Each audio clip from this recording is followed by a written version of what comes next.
What is analysis? Analysis in sport is a method around judging performances in precise or basic detail to gain deeper insight of the participant's performance to gain a manageable platform to assess on. Judging performances allow coaches and managers to assess strengths and weaknesses, ultimately enhancing team and individual development.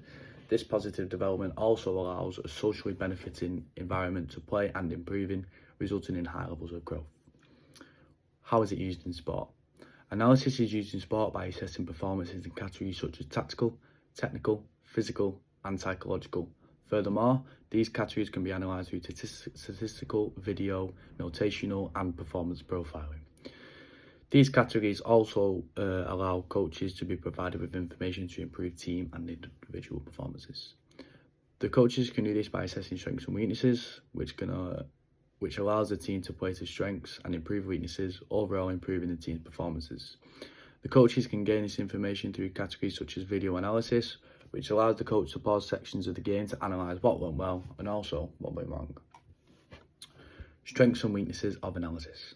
Performance analysis has a wide range of strengths and weaknesses. One strength can consist of developing major weaknesses that hinders and affects individuals' performance and development.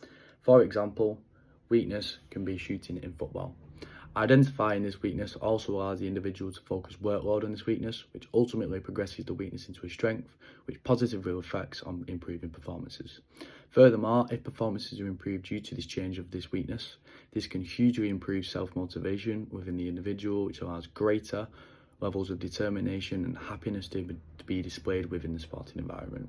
On the other hand, one weakness of sport analysis can be growing concerns of anxiety and low self-determination. This factor can occur due to the analyst or coach identifying an individual's weakness. For example, percentage of headers winning football, which can swiftly backfire as the individual may be scared to attempt this weakness or lack motivation to improve this weakness. Lastly, roles and responsibilities of analysis and how is this role developed. Roles and responsibilities of an analysis can consist of data collection. Collecting data allows a flexible foundation to identify strengths and weaknesses, which can positively reflect on individual and team performances. Collecting data can be identifying trends and providing information to coaches and managers. Another role can consist of providing evidence. This evidence can be gathered through video, data, notational and statistical analysis, which can be a tool for evidence to provide positive or negative feedback to managers or coaches. On the other hand, a responsibility of performance analysis can be creating performance reports. These reports are passed on to coaches to then interpret and assess the information to use towards a positive usage, ultimately having a beneficial impact on the club or company. Another responsibility of a sports performance analysis can be conducting analysis from matches or training or practice. This responsibility allows the analyst to deeply interpret tactical, technical, physical strengths and weaknesses of either the team or an individual, which therefore allows coaches and managers to assess this analysis to use an advantage to grow and improve.